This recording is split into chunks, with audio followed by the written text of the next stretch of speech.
Welcome to this IELTS listening practice test. There are 4 sections and 40 questions in total. Each recording is played only once. You'll have time to read the questions before each part and check your answers afterward. At the end, you'll get 10 minutes to transfer your answers. Get ready with a pen and paper. Now let's begin section 1.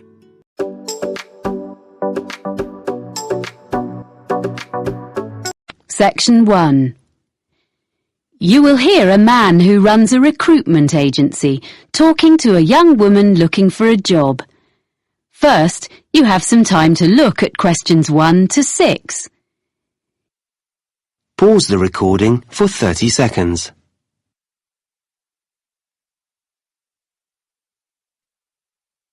You will see that there is an example that has been done for you.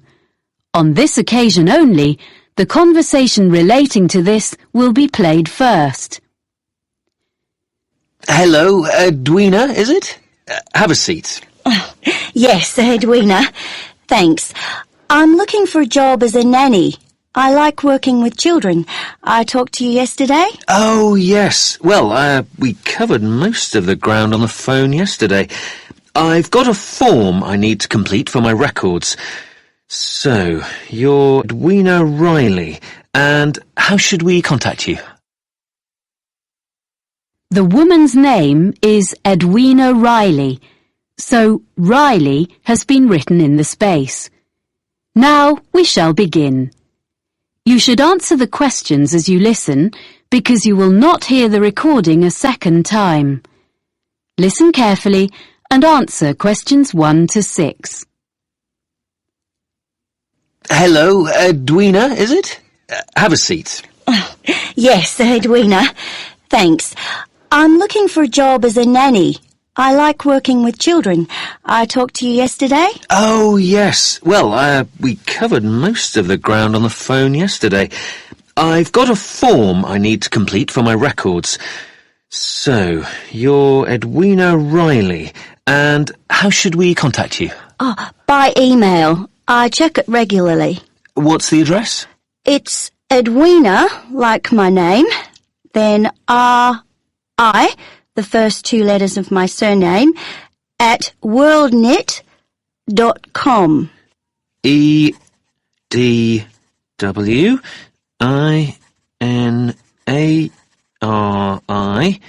at worldnet.com? Yes. Good. And you're from Australia? Actually, I'm a New Zealander.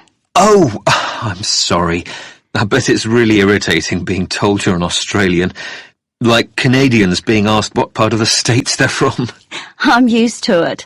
It happens to us all the time. And now, you said on the phone that you could bring me some references. One from someone who's known you in a professional capacity and one personal one. Oh, yeah. Here's one from John Keane, who was the manager at the Play Centre in Wellington, where I worked for 3 years after I left school. It's got all his contact details on. Thank you. So, this was your last employer? Yes, apart from a bit of waitressing recently, but that was just temporary. I'm sure John will answer any questions if you contact him. We do run checks, yes. And a personal reference? Oh, you can contact the friend of my mother's I'm staying with here in London, Eileen Dorsini. She's a professor. She's known me all my life because she used to be our neighbour back home when she was a primary school teacher there. Now she's working here at the Institute of Education. Oh, good. I've got her contact details here for you. Thanks. I think I have some jobs to suit you. Oh, do you have any practical qualifications, by the way? Life-saving, music, anything? I've got an up-to-date first aid certificate. I did a course when I was working. That's good. First aid. Anything else? Well, I've got a driving licence, as I told you on the phone, but that's not special, you said. Almost everyone needs that, really. I've got a sailing qualification. It's a certificate of competence. So you're a yachtswoman? I love sailing. Well, I'll note you have a certificate. Before you hear the rest of the conversation, you have some time to look at questions 7 to 10. Pause the recording for 30 seconds. And answer questions 7 to 10. Now, as I mentioned yesterday, there are 3 families, and the job description is much the same for all of them, as I explained. There are a few other things you need to know. Anyway, the first family is here in London. Yes, I did make a few notes. London, that's the Bentons with 2 children? Yes, that's right. A girl of 3 and her brother, who's 8. The little boy has a quite serious food allergy. Did you learn about things like that on your course? Oh, well, I know what to do if someone has an allergic reaction. Good. But what they mainly want is someone with an interest in sport, as, well, that's the kind of family they are. Oh, that's okay. I'll enjoy that. Good. Now, the next people are in the country near Oxford. Oh, yeah, the Grangers? Yeah, so they have twin boys of 5 who are a bit of a handful, I suspect. But it's a lovely place, quite a grand house, and the family is extremely welcoming. They keep horses. Do you ride? I did when I was younger. I like animals generally. Well, Animal Lover was their special request, so you'd be fine there. The last family... Yes? I don't think I told you. They live in Scotland. Really? What's their name? Campbell. Oh, yes. And they have 4 girls under 10? That's it. They have a lovely city flat, and they own a small island. Wow! Actually, you might get on with them very well. They particularly wanted someone who would be prepared to cook when they go camping on the island.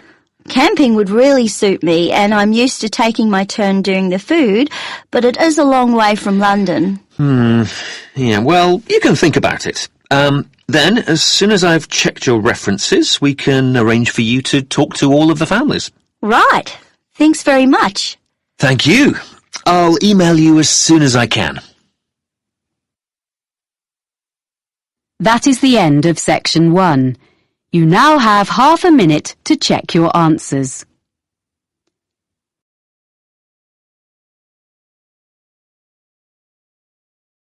Section 2.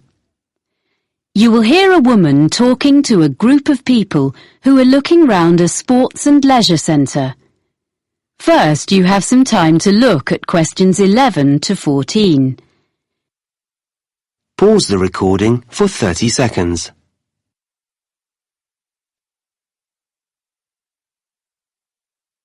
Now listen and answer questions 11 to 14.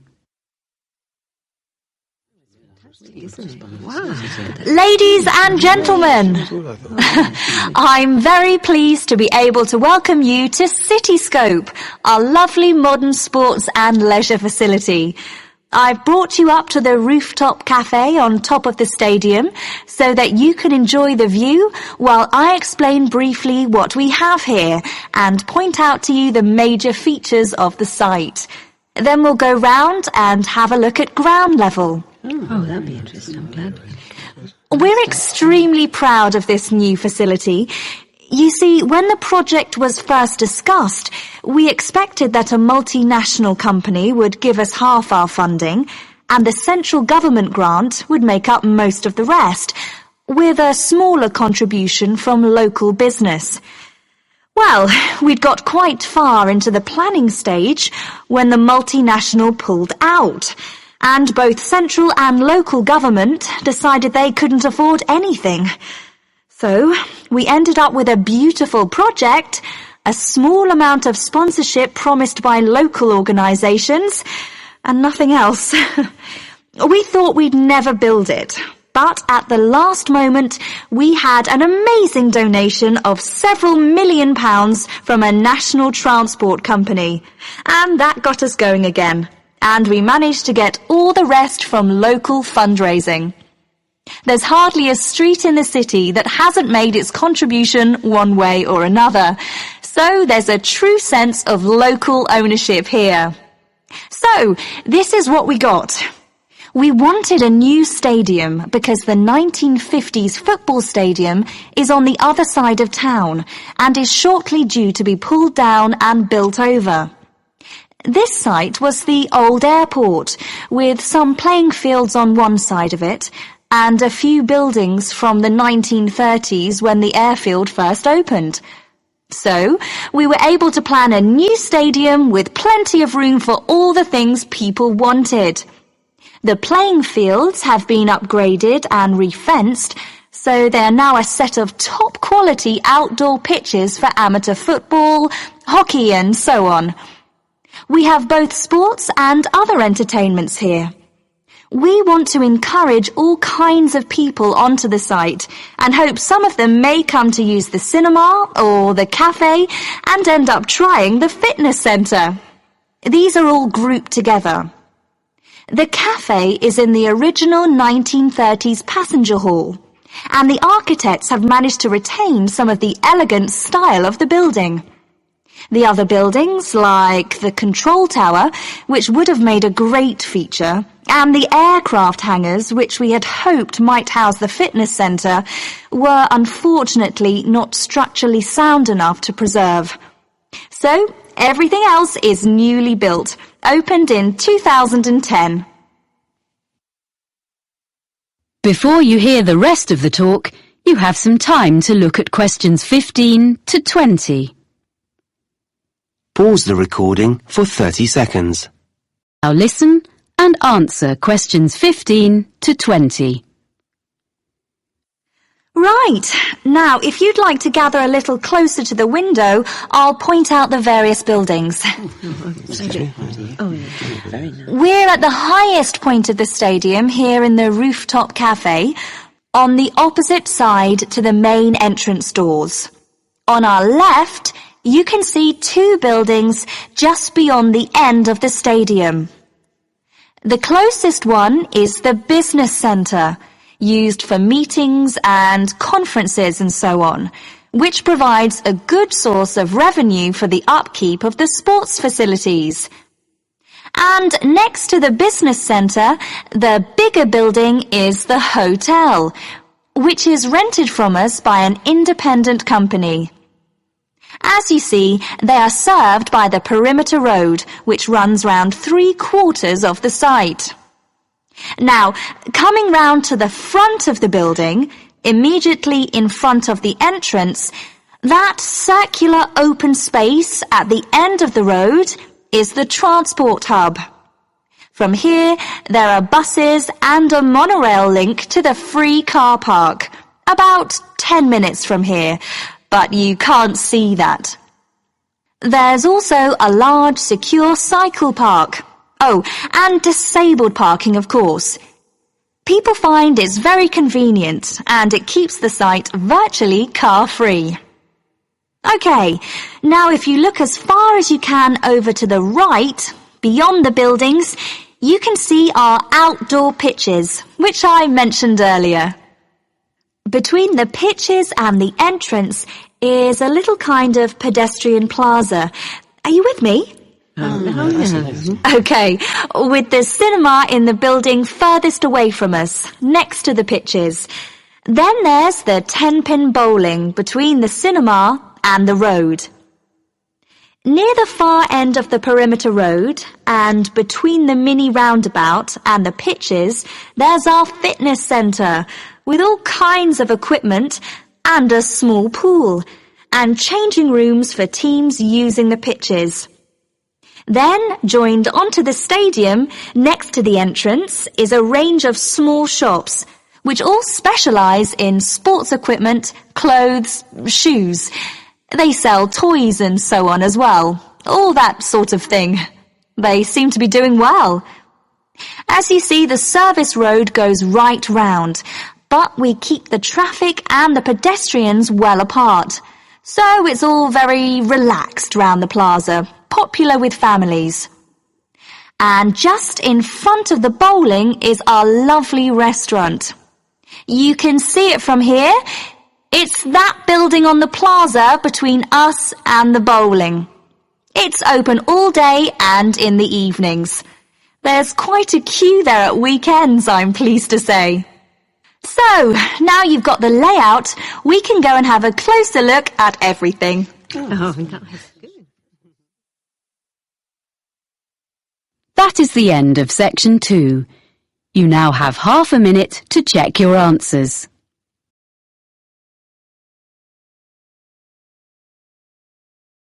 Section 3. You will hear two people called Chloe and Ivan talking about a business studies course. First, you have some time to look at questions 21 to 25. Pause the recording for 30 seconds.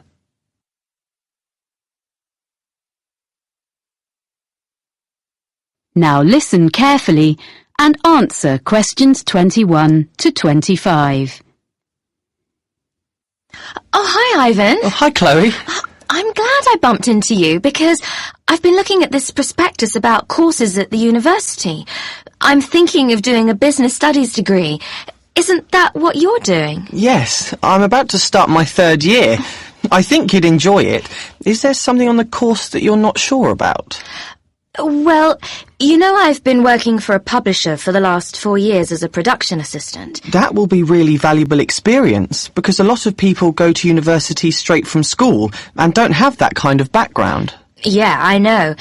And I'm used to dealing with figures and percentages and things, but it's been a while since I've sat down and put my ideas into an essay. I was never that good at it, and I'm not sure I can do it now. But you did okay at school, so I'm sure you'll soon get into it again. I was worried about different things when I started, like if I'd be able to use all the computer programs. But you only really need the basics. You have to do a lot of presentations, and I thought that would be hard. But we'd actually had such a lot of practice at school, it was fine. But did you find writing essays easy? It was okay, but I was hopeless at getting them in by the deadline. And I was always late for lectures, so I had to work hard at that, and I tend to be early now. It's good that you've sorted yourself out before you go and get a job, or you might not have it very long. I think the course looks really interesting. It is. And it also gave me the chance to spend 6 months working in a local business last year. That's not so important for me, unless I could go abroad to use my foreign languages. But that doesn't seem to be on offer, which is a shame. What really appeals to me, though, is the idea of being assessed throughout the year. I think that's a much more productive way of learning, instead of everything being decided in an exam at the end. It's good for people like you who are hard-working all year round. You'll be spending all your time in the library. They've just expanded it too. That's good. Well, yes and no. They've made the study area bigger, but it means they've taken some of the magazines and periodicals away. So I think it was better as it was. The university is expanding all the time, and there are lots of new courses coming next year. Well, that's great news, isn't it?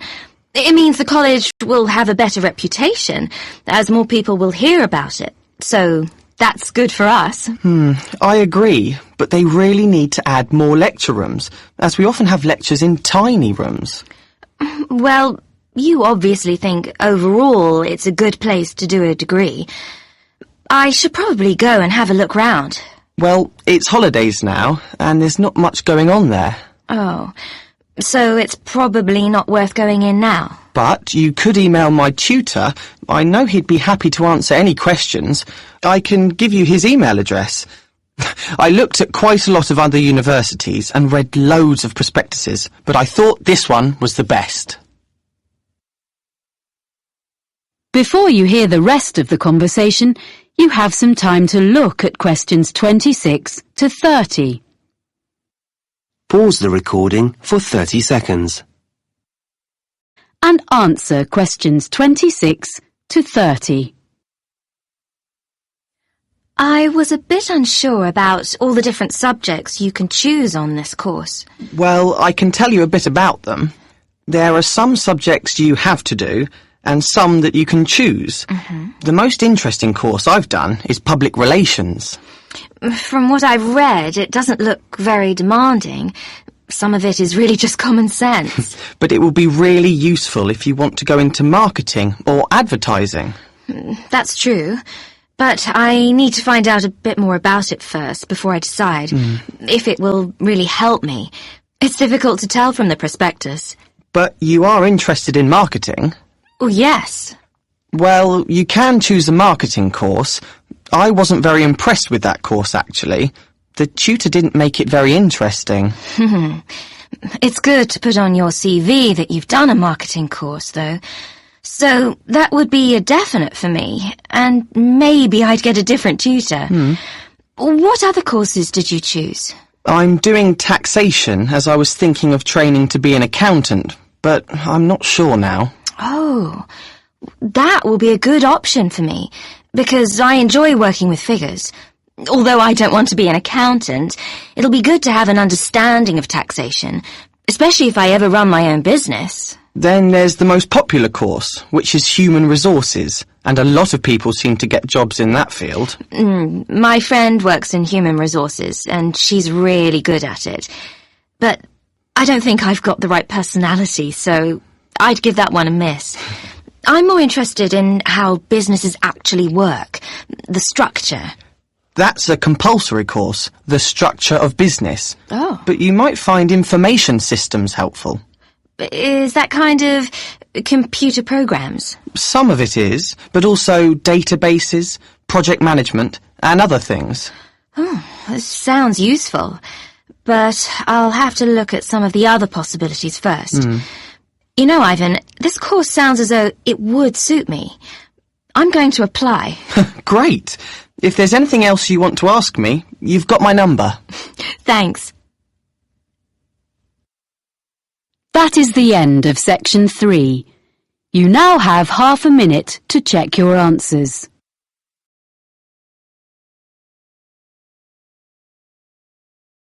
Section 4. You will hear a talk by a meteorologist about weather forecasting. First, you have some time to look at questions 31 to 40. Pause the recording for 1 minute.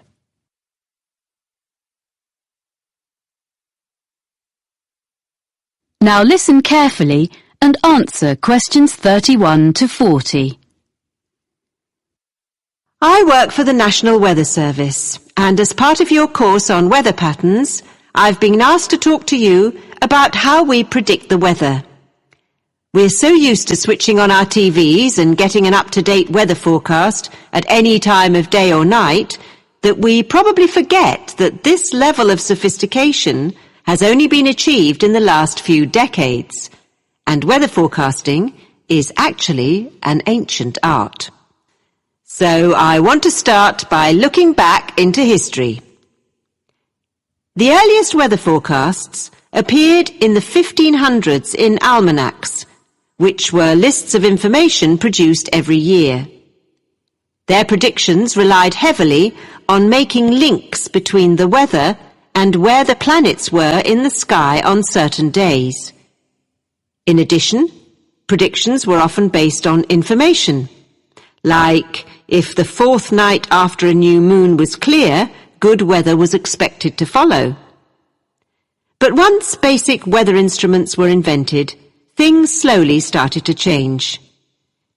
In the mid-15th century, a man called Nicholas Kuser, a German mathematician, designed a hygrometer which told people how much humidity there was in the air. To do this, Kuser put some sheep's wool on a set of scales and then monitored the change in the wool's weight according to the air conditions. A piece of equipment we all know and use is the thermometer. Changes in temperature couldn't really be measured until the Italian Galileo Galilei invented his thermometer in 1593. It wasn't like a modern-day thermometer because it had water inside it instead of mercury.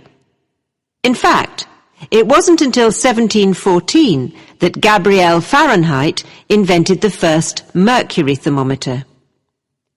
In 1643, another Italian, called Evangelista Torricelli, invented the first barometer, which measured atmospheric pressure. This was another big step forward in more accurate weather predicting. As time went on, during the 17th, 18th and 19th centuries, all these meteorological instruments were improved and developed, and people in different countries began to record measurements relating to their local weather. However, in those days it was very difficult to send records from one part of the world to another, so it wasn't possible for them to share their information until the electric telegraph became more widespread. This meant that weather observations could be sent on a regular basis to and from different countries. By the 1860s, therefore, weather forecasts were becoming more common and accurate because they were based on observations taken at the same time over a wide area. In 1863, France started publishing weather maps each day. This hadn't been done before, and other nations soon followed. So that was the start of national weather forecasting. And I'll now tell you how we at the National Weather Centre get the information we need to produce a forecast.